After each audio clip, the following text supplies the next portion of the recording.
നല്ലോണം ശ്രദ്ധിക്കുക. ഈ നമ്മുടെ ഡ്രൈ ക്ലീനിങ് മെഷീനിൽ ഉപയോഗിക്കുന്ന പേർക്കാണ്.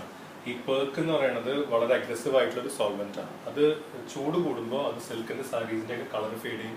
അങ്ങനെ ഒരുപാട് പ്രശ്നങ്ങളുണ്ട്. അതുകൊണ്ട് നമ്മൾ പോളാർ എന്ന് പറഞ്ഞൊരു സിസ്റ്റം ഒരുപാട് പൈസ ചിലവാക്കിയിട്ട് 1,00,000 കൂടുതലാണ് ആ ഒരു ഓപ്ഷന് മാർഗം. അങ്ങനത്തെ ഒരു ഓപ്ഷൻ നമ്മൾ കിട്ടുന്നുണ്ട് പോളാർ എന്ന് പറഞ്ഞാൽ. പോളാർ എന്ന് പറഞ്ഞാൽ എന്താ ചെയ്യുക വെച്ചാൽ സോൾവിന്റെ ടെമ്പറേച്ചർ കുറയ്ക്കും. നല്ല ഒരു 6-7 ഡിഗ്രീസിലാക്കും. അത് വേറൊരു സ്വിച്ച് ഓൺ ചെയ്ത് കഴിഞ്ഞാൽ പേർക്കിന്റെ ടെമ്പറേച്ചർ കുറയ്ക്കും. അപ്പൊ എന്തുണ്ടാവുന്ന വെച്ച് കഴിഞ്ഞാൽ ഈ കളർ നല്ല കളറുള്ള ബ്രൈറ്റ് ആയിട്ടുള്ള കളേഴ്സ് സിൽക്കൊക്കെ അതിൽ ഉപയോഗിക്കാം. തണുത്തിരിക്കുന്ന സോൾവെന്റ് ആയിട്ട് കളർ ഫെയ്ഡ് ചെയ്യില്ല, ഒരു തരത്തിലുള്ള ഡാമേജ് ഉപയോഗിക്കുക അത് ഉണ്ടാക്കില്ല. വളരെ വളരെ ഇമ്പോർട്ടൻ്റ് ആണ് കളർ ഫെയ്ഡിങ് ഒഴിവാക്കാനായിട്ട് പോളർ ഉപയോഗിക്കുന്നത്. ഋഷിനോട് വിളിച്ചു ചോദിക്കുക എന്ന് തന്നെ അതിനോട് പറയുകയാണ് ചെയ്യുന്നത്. പിന്നെ കിമോണോ എന്ന് പറഞ്ഞു കഴിഞ്ഞാൽ ഇതൊരു വാഷിംഗ് ആണ്. നമ്മൾ സാധാരണ ചെയ്യേണ്ടത് എങ്ങനെയാവും പിന്നെ തിരിച്ചിങ്ങനെ വരും. അപ്പൊ മുകളിൽ പോയിട്ട് ഈ തുണി താഴേക്ക് ഇങ്ങനെ വീഴും, മുകളിൽ സോൾവെന്റ് പോയിട്ട് തുണിയിലേക്ക് വീഴും. പേർക്ക് എന്ന് പറഞ്ഞാൽ വെള്ളം പോലെയല്ല, അതിന്റെ ഇത് സ്പെസിഫിക് ഗ്രാവിറ്റി ഭയങ്കര കൂടുതലാണ്, ഡെൻസിറ്റി ഭയങ്കര കൂടുതലാണ്. അപ്പോൾ അതും വന്നിട്ട് ഈ സിൽക്ക് സാരിയുടെ മുകളിലും ഡെലിക്കേറ്റ് ആയിട്ടുള്ള മുകളിലും ഈ പേർക്ക് വന്ന് വീഴുമ്പോൾ ഭയങ്കര മെക്കാനിക്കൽ പ്രഷറാണ്.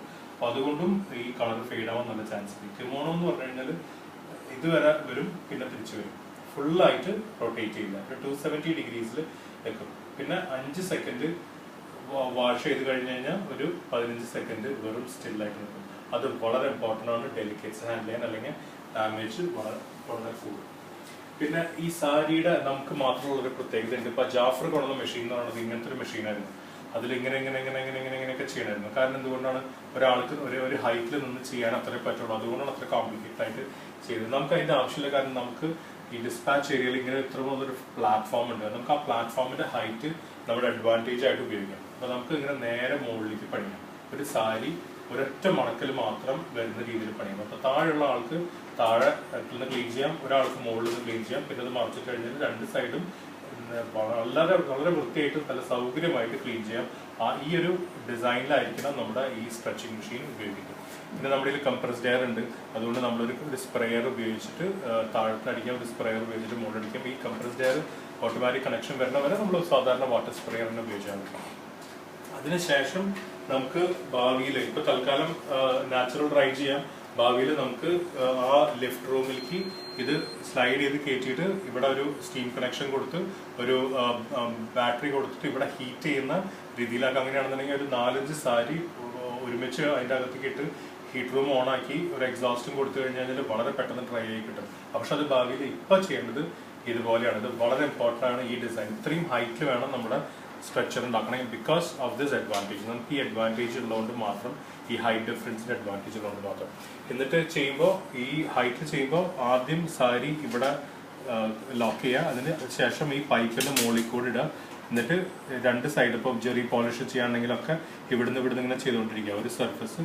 പിന്നെ മറിച്ചെടുത്ത് അകത്ത് ചെയ്യണമെങ്കിൽ അതും ചെയ്യാം. അതിനുശേഷം വീണ്ടും മറിച്ചെടുത്ത് പുറത്തുള്ള പോളിഷ് മുഴുവൻ ചെയ്തതിന് ശേഷം ഈ പൈപ്പ് ഓരോന്നോരോന്നായിട്ട് എടുത്തിട്ട് അകത്തേക്കും പുറത്തിട്ടിട്ട് ക്ലീൻ ആയിട്ട് സ്ട്രെച്ച് ചെയ്യുക. ഇത് വളരെ ഇമ്പോർട്ടൻ്റ് ആണ്. ഈ സ്ട്രെച്ചിങ് ചെയ്ത് കഴിഞ്ഞിട്ട് വേണം സ്റ്റാർട്ട് ചെയ്തിട്ട് അതിൻ്റെ അകത്തേക്ക് ഈ ഹീറ്റ് റൂമിൽ അകത്തേക്കോ നാച്ചുറൽ ഡ്രൈയിങ്ങിനോ വേണ്ടിയിടുന്നത്. പിന്നെ ഏറ്റവും ഇമ്പോർട്ടൻ്റ് ആയിട്ടുള്ളത് നമ്മൾ നല്ല പ്രസ്സിംഗ് ആണ്, സ്റ്റീം പ്രസ്സിംഗ് ആണ്, ഹോട്ട് പ്ലേറ്റ് ആണ്, നാച്ചുറൽ സ്ട്രെച്ചിങ് പ്രസ്സിംഗ് ആണ്. ഒരുപാട് കാര്യം ചെയ്തിട്ട് നമ്മുടെ ഫോൾഡിങ്ങിൽ വളരെ സീരിയസ് പ്രശ്നം വരുന്നുണ്ട്. അതെന്തുകൊണ്ടാണെന്ന് വെച്ച് കഴിഞ്ഞാൽ ഈ സാരി ഒരിക്കലും മടക്കി, രണ്ടാമത് മടക്കി, മൂന്നാമത് മടക്കി, ഈ ഫസ്റ്റ് മടക്കുന്ന സമയം മുതൽ ഒരു പൈപ്പ് വെറും ഒരു സാധാരണ PVC വളരെ ഡയമീറ്റർ കുറഞ്ഞ അന്ന് ജാഫർ കൊണ്ടുവന്ന് അതേപോലത്തെ ഒരു പൈപ്പ് ഇട്ടിട്ട് ഇങ്ങനെ പിടിച്ച് സ്ട്രെച്ച് ചെയ്യണം. ഇത്ര തിക്നെസ് ഉണ്ടാവില്ല, വളരെ തിക്നെസ് കുറവ്. എന്നിട്ട് സ്ട്രെച്ച് ചെയ്തിട്ട് വലിച്ച് വീണ്ടും സ്ട്രെച്ച് ചെയ്ത് മടക്കി എല്ലാ സ്റ്റേജിലും നല്ലോണം സ്ട്രെച്ച് ചെയ്യണം. ഈ പ്രസ്സിംഗ് ക്വാളിറ്റി മോശം എന്ന് പറയാനായിട്ട് കാരണം ഈ സ്ട്രെച്ച് ചെയ്ത് ഫോൾഡ് ചെയ്യാത്ത ഒരൊറ്റ കാരണമാണ്. അതിനുശേഷം ഏറ്റവും അവസാനത്ത്, ഇത് വളരെ ഇമ്പോർട്ടൻ്റ് ആണ്, ഏറ്റവും അവസാനത്ത് നമ്മൾ സാധാരണ എല്ലാ തുണി മടക്കണ പോലെ മടക്കരുത്. ഇത് ഇങ്ങനെ വെച്ചതിന് ശേഷം ഇപ്പൊ ഈ ഇതിൽ കാണുന്ന പോലെ ആദ്യം ഒരു മടക്ക് ഇങ്ങനെ, എന്നിട്ട് ഇവിടെ ഒരു ഗ്യാപ്പ് ഉണ്ട്. ഈ ഗ്യാപ്പാണ് നമ്മുടെ ലൈഫ് സേവർ.